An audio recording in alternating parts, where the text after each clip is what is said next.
Welcome back to Talk to Harry. I'm the guest host today. Harry Tambuatko has taken the day off. My name is Romel Sangalan, and I have here today a guest company that does J-class visas for Filipino students. And if you have any interest as a student, or if your children or grandchildren right now is in the academia world, this would be a great interest for you because it's the most cheapest and the easiest way for someone in that age group, in that scenario, to see the United States paid for on the other side with living expenses and food. The only thing that they're going to do is teach them the business that at hand in Alaska. We were discussing that previously, and now I'm going to shift over to, and that's a program with 1 month in Alaska that you would work for an Alaskan fishery company, and then another month would be given to you on your own dime to travel through the United States. The next one I wanted to talk to is an internship program. That one is 12 months long. My guest, ML, Mary Lou, has been through the program and then wound up staying how many years in the United States after that? I stayed in Virginia for almost 10 years. So the east side, Virginia, 10 years? Yes. But yes, how was that for you? And then how did you actually transition from the 12-month to staying there longer? So I was doing my internship, and in my head I was just thinking that I need to learn as much as I possibly can before returning back to the Philippines. And so I would be the first person to come in the office and then the last person to leave at night. And I would love you as an employee, but that's just a common thing. I would want every Filipino when they go to the United States be the first person they're the boss sees and the last person they're the boss sees when they leave. And then you might have the possibility of staying there way longer. That's just a free tip from ML and myself, but go ahead. No, but I was just eager to learn as much as I possibly can. So I would go up to people and I would go to marketing department and then ask them how I may be able to help them. And then I also trained in accounting, and then I also trained in operations. Before my internship is up, the vice president of the company took notice, and then he said, and he became my mentor eventually, and then he said, do you want to stay in the United States under a professional's visa, which is an H-1B visa? Yes, that's the one I know, the H-1. Yes, so they processed my paperwork, they paid for my lawyer's fees, they paid for everything, even my airfare to get my visa here at the U.S. Embassy. And then I promoted the program to about 30 countries during my 10-year career. And 3 years ago, I decided to come back and set up my company with my trusted friends. So. Yep, and I wanted to mention that this is not about causing the youth and the brilliant minds in the Philippines to transition to another part of the world. What I want to do with this company specifically is to engage in the ability for us to train young Filipinos, get their mindset on a global economic scale, a global way of doing business, different than what you see here, lessen the bola-bola, increase the efficiency, and have them come back. Because brain drain is not something I'm promoting. I'm promoting the ability for this country to grow stronger with the youth being given the opportunity to strengthen themselves, to think like the rest of the world as they dominate, and then so we can compete against the Thailand and the Malaysias of the world. Singapore, they are very strong, and we need to be much stronger so we bring up the youth to that caliber. I'm going to ask Director Ashley, what costs are literally involved for the families of this youth? Can you tell me a step-by-step cost to get them to the United States? So it depends on which program specifically you wanted to target. Like ML said previously, our Alaska program, the only out-of-pocket costs that the student will incur is their flights to and from Seattle, Washington. That's about $1,000. Yeah, 800 to 1,200, so 1,000's a middle ground. And then they just have to pay for the visa processing fee, which is $165, and the service fee, which is $35. Okay, so another $200 for the service fee. Right. And that's it. And that's it. They're not paying you another $1,000. They're not paying. See this, and I want to make mention of this. There's a lot of crap out there, and it really bothers me that someone will come up to a student or someone will come up to a family. Hey, for $10,000, we can get your student or your son or your daughter over to the United States. And then nothing happens. That I want to make sure to imply to you that this is not one of those scams. This is a real visa from the U.S. Embassy called the J visa class. and that we already had somebody that went through it as a Filipina and did very well. And so I'm gonna go back to ML and ask specifically, when you went to Virginia, how scary was it as a Filipina that was raised here to just parachute into a land that, yes, they speak English, but parachute into a land that's totally different than the Philippines? Give me your personal experience. It was very daunting, to be honest with you. I was never away from my family. You know, the typical Filipino culture, you know, especially like with the youngest girl in the family, they tend to nurture you more. When my parents were trying to book my airfare tickets, my sister told my mom that she has to book a round trip immediately because they have a feeling that I'm not going to last for 18 months. So, way to go for faith there, yeah. I know. But I think you just need to take things one day at a time. The transition, it's very common to feel that homesickness over the first 2 or 3 months, and it's part of the counseling that we provide the students. But 10 years ago, did they even have Skype? Huh? Did your family have internet at home and have Skype 10 No, years ago? I would text them. I think it was still expensive back then, and then phone call. So what you were going through really is a little bit different than the next group of students who Yes. already have Skype and different ways of being connected. It's much connected, easier yeah. to connect now. And I think you just need to go through the adjustment period, 3 to 4 months. In some cases, probably even less than that, depending on your maturity. But then, if your goal is to, if you're ambitious and then you want to set yourself apart from thousands of graduating students this year or the next, and just the competition here in the Philippines is very fierce. So yeah, and you're from UP, which even elevated you to a premier level. yes, even with that, I was already scared for my future. So I know that this is important. So that's what got me through that. And I guess that drive is also what allowed me to have my professional's visa. I was telling Ashley that at the age of 22, I had my first international meeting. I was sent by my company. So it's a dream of ours to be able to give those opportunities to other fellow Filipinos. Okay. Ashley, if the parents sat down with you and said, look, I'm gonna buy into this and send my only daughter, who has 3 older brothers that are looking at you very mean-like right now, send my only daughter overseas, what kind of help, assistance / support is the Vision Group going to give my daughter? Typically, we have, I guess you would call it 24/7 monitoring. We have all of our students currently engaged in like the online chat groups, so we can monitor, you know, if they have problems. Straight away, we're able to address that.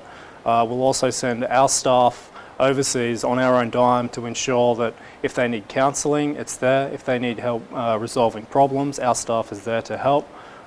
Even though typically it's not our responsibility, but we feel it's our obligation to ensure that the students are looked after. Great. And also just to add with that, these students are being sponsored by U.S. State Department program sponsor, which means that if anything happens to them, they have a company in the United States who can assist them. USAID. U.S. State Department program U.S. sponsor. State Department, yeah. Program sponsor. Yeah. So they're also medically covered during the entire duration of their program. Oh, so their medical insurance is covered. Yeah, they have a social security number. And And they will have a social security number. Yes. So there are a lot of benefits. Unlike some first aid. Mexicans I know. But that's a different story for a different time. Like The wall will be discussed in a different episode of this show. But they have a social security number, they have medical, and what else? I mean, these are great things to have. What else would they be able to have support-wise while they're there? So if they have problems, let's say, with their host company, they're not getting paid right, they have somebody that they can talk to and say, hey, this needs to be corrected, or issues when it comes to housing. So on top of the program sponsors' support, VIP being there, they're more comfortable with us because we speak the language. So we're also reinforcing that support with the U.S. State Department program sponsor. Okay, so as a parent, I shouldn't be any more distressed than if they were over maybe in Mindanao or some other province. Because No. there are support staff, there are ways to measure what's happening, there is communication, especially now with the internet age. I feel a lot better as a parent with that system in place than I would anything else. Ash, could you tell me a little bit about the 12-month program? Have you any other locations in the United States for the intern program that you want to discuss? I know Virginia was one. Yeah, we've got locations in Miami Beach. At Miami Beach. Yeah, the Yeah, Fontainebleau Or am I Resort. too old already? I'm a little bit too old, unfortunately.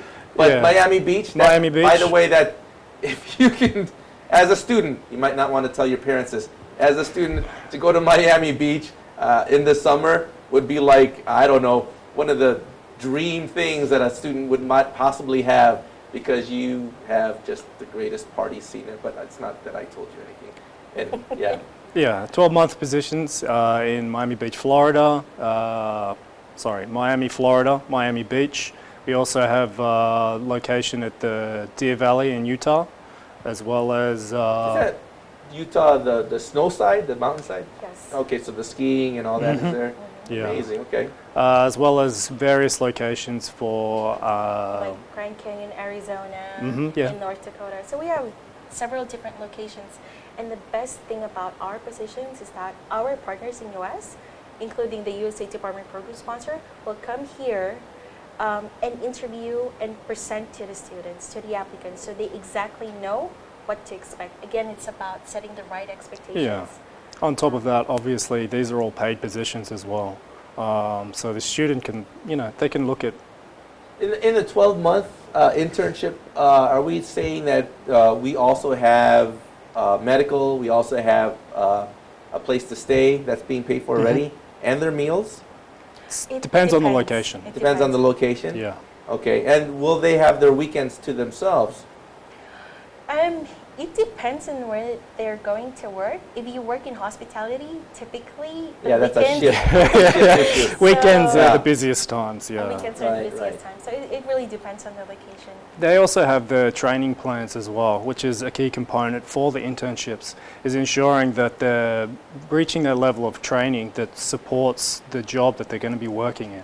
So they'll have a strict training plan that the supervisors in the US will follow to ensure that they're meeting their expectations of their schools and the students themselves.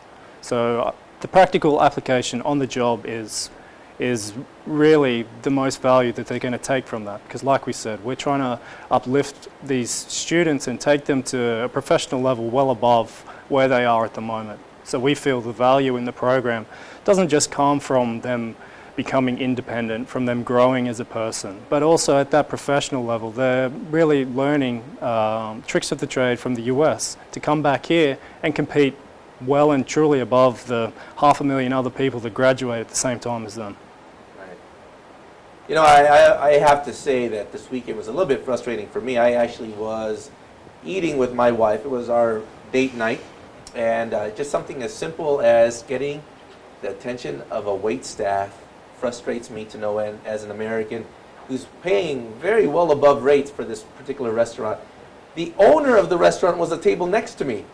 So when I yelled out, "Kuya!" because I was a little bit pissed that I had my hand up for like, I don't know, 2 minutes and no one was paying attention, and there was 6 staff members there. This is the kind of thing that a manager should know. And you won't know this because you haven't been to a 5-star resort who tells you, look, you've got things to do, you've got receipts to take care of, but you always look at the tables, right? If you don't look at the tables, they don't feel important and they might not come back.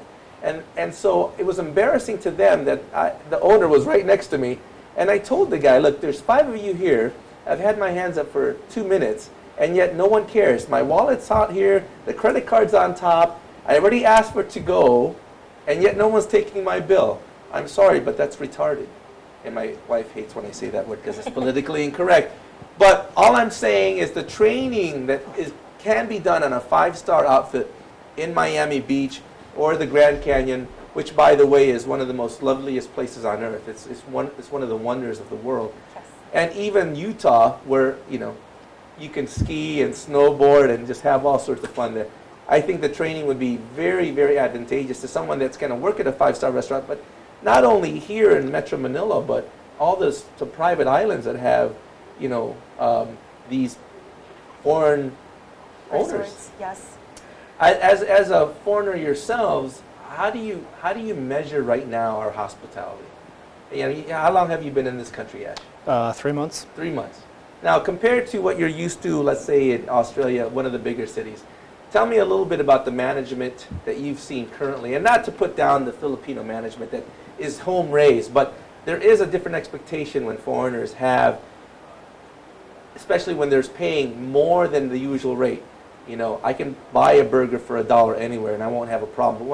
But when my meal is $55, which this meal was, I have a little bit of an expectation. Tell me, Ashley, what do you see that needs to be done here to get us to a level where foreigners like me don't have a difficult time? Well, for myself personally, you get what you pay for. You say you pay that much for the burger, but at the end of the day, the staff member that's serving that burger to you is not receiving the lion's share of that. So their investment into the business isn't that strong. But that's why programs like this that allow the student to travel to other countries, it gives them a new perspective to see things. It can help them see that operating in a different manner is advantageous to them, to excel, to be the best, is going to reap them more rewards than simply punching their timesheet every day. Putting in the bare minimum because then they're only getting the bare minimum. So helping them to see that putting in more can reap more rewards, it would definitely assist the service industry here. ML, I've known you for a while. My wife and you actually really like each other. Yes. The conversations we've had about leadership can be written and can be in a book and you can read it and you can take a test on it. But when it comes down to the ability for a Filipino to lead as a great manager, is it better to actually have a 4.0 or is it better to go someplace and see the different type of leadership skills? Tell me the kind of leaderships you saw in the United States that was different in your experience there than it was when you were actually in academia here. Can you give me a little bit about that perspective? You nailed it right in the head. Between studying leadership in theory or experiencing it in real life, you have to go to experience it in real life. One of the things that the valuable lessons that the students will get from the program is that you learn about the American work ethics. Americans are one of the most hardworking individuals still today in the entire world. Filipinos tend to take their time during appointments or during meetings. It's very common that we are late or just be on time. But then we tell the students, if you're late in the United States, even if it's just like 5 or 10 minutes, and three times, it's actually a ground for termination. If you tell that to a Filipino, that's kind of mind-blowing for them. Like, really, you can get fired for being late when mostly everyone's late. So that's just one of the things that you get to learn is that those work ethics, that American work ethic that if you work hard, then you could just make it. That American dream. Like, it doesn't matter. That hard work is a great equalizer. It's probably one of the things that I have learned and I want to imbibe to my fellow Filipinos, because sometimes Filipinos think, oh, you're already rich, you came from a rich family, so that's why you have those opportunities. Like, no, not really. Yeah. It's open to everybody. You just need to be able to work really hard. So. I want to mention that I am not anti-Filipino leadership. I know plenty of Filipino leaders, whether they're Chinoys, whether they're homegrown. At the same time, though, I've bumped into many that I have no clue what they learned in college, and I have no clue who taught them, or even if they had a mentor that had any sort of clue on how to lead different personalities in an office. One of the things I believe in my heart is the ability to have wide range of people. So when you see someone leading badly, that you have the ability in your heart to say, I want to lead, but not like that. Or when you see someone who leads great, I want to lead exactly like that. I'm going to get his number, ask him to text me if he's available for a meeting, and then just source him to see how well I've been doing and compare and contrast his advice to what I've done, and then make that a great moment in my personal career to excel. Now, why is that important to me? Because I believe Filipinos do have the need to branch out. The youth here should see the rest of the world. And I'm not just talking about the United States. Although the J visa is what we're discussing today, I really want them to find any way possible to go to Europe, to go to South America, to go to Australia, and to find how the Japanese do things. I think it would be well. But then to come back and plead with them. Please come back. Help the country. I'm not here any more than any reason than ML that I want to be part of the Philippines, to grow the Philippines, and to be proud of, as a Filipino, that we made it in the mark for the global economy. I'm going to give you guys just a stare at the camera to say what you want to see in this J visa program, so that the people can, when they meet you, they understand you intimately, that you are helping them, and this is not a scam, and there's nothing outside of us helping them to learn and experience. Can you give the camera 1 minute of your time and tell them how this is going to help them? Sure. So my biggest belief about this, our company and the program, is to offer education and opportunity. Not just professional education, but in my opinion, travel is the best education you can offer someone. It's the ability to see the world through another perspective that gives you the opportunity to problem solve in a much more efficient way, which will carry benefits through every aspect of your life. And the opportunities that we can provide for you is one of the lowest barrier to entry into the US, as well as being the most cost efficient. Thank you, Ashley. Ashley already mentioned everything. We want to invite you to come to our office, and you can get our information on our website, which is www.visionph.com. Our friendly program liaison officers will answer you either through text, either through Facebook, either through email, or just come and visit us and talk to us about our programs, and we'll be more than happy to assist you and help you in this once-in-a-lifetime opportunity for you to. Can you mention that website one more time? www. It's www.visionph.com. And if you go to our website, you're actually going to see all of our information. We're very transparent, the places where you can go. And then you could also visit our Facebook page. It's visionph.com. And you're going to see our current students in the United States doing different jobs. Some of them are in Maryland, in Ocean City, and you get to know them intimately. So you have those expectations. Okay, so these are the things that I would be doing when I go to the United States. So just give us a call, email us, or visit us. Thank you. Thank you so much, ML. You know, one of the things I just want to say to end the show is that there are a lot of scams out there, and we all want to be sugaristas. I believe that's the term, right? There is nothing more assuring than transparency. I really want you to look at your child and see if this is the kind of person that would benefit from having experience across the ocean.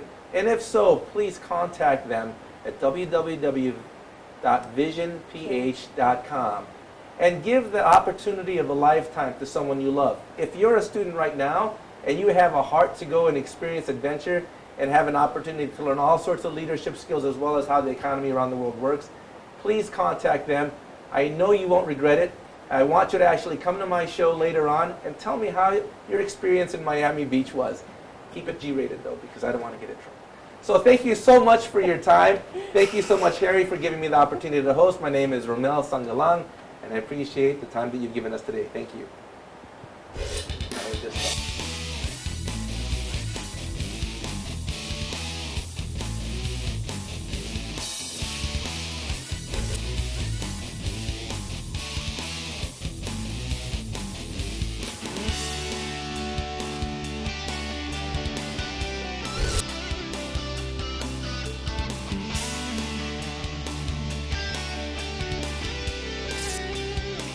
You are what you watch.